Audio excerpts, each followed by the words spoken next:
دعوني أناجي مولا جليلا إذا الليل أرخى علي السدولا. بسم اللہ الرحمن الرحیم. دعوني أناجي مولا جليلا.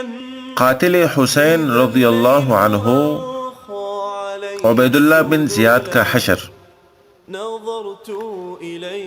رسول اللہ صلی اللہ علیہ وسلم کی آنکھوں کی ٹھنڈک یعنی حضرت حسین رضی اللہ عنہ اور ان کے اہل بیت کے قاتلوں کے سردار عبید اللہ بن زیاد کا حشر اس زمانہ کے لوگوں نے خود دیکھ لیا کہ ابراہیم بن اشتر نے اس کے اور اس کے ساتھیوں کے سروں کو کاٹ کر ایک مسجد کے صحن میں مولی گاجر کی طرح ڈھیر لگا دیا. ترمذی شریف کے اندر حضرت عمارہ بن عمیر سے ایک روایت مروی ہے. وہ فرماتے ہیں کہ جب عبید اللہ بن زیاد اور اس کے ساتھیوں کے سروں کو مسجد کے صحن میں کاٹ کر ڈھیر لگا دیا گیا تو اس منظر کو دیکھنے کے لیے لوگوں کی ایک بھیڑ لگی ہوئی تھی. تو میں بھی گیا.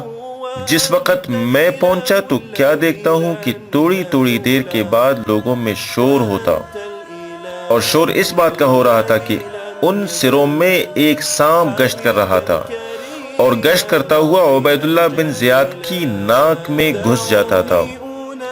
تھوڑی دیر اس کی ناک میں ٹھہرنے کے بعد پھر نکل کر غائب ہو جاتا تھا، پھر تھوڑی دیر بعد آ کر اسی کی ناک میں گھستا تھا. میں نے اپنی آنکھوں سے یہ منظر مسلسل 2-3 مرتبہ دیکھا.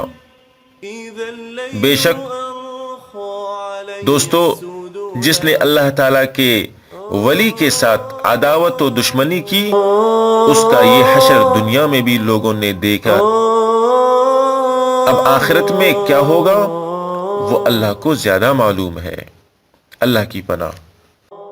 دعوني أناجي مولا جليلا إذا الليل أرخى علي السدولا.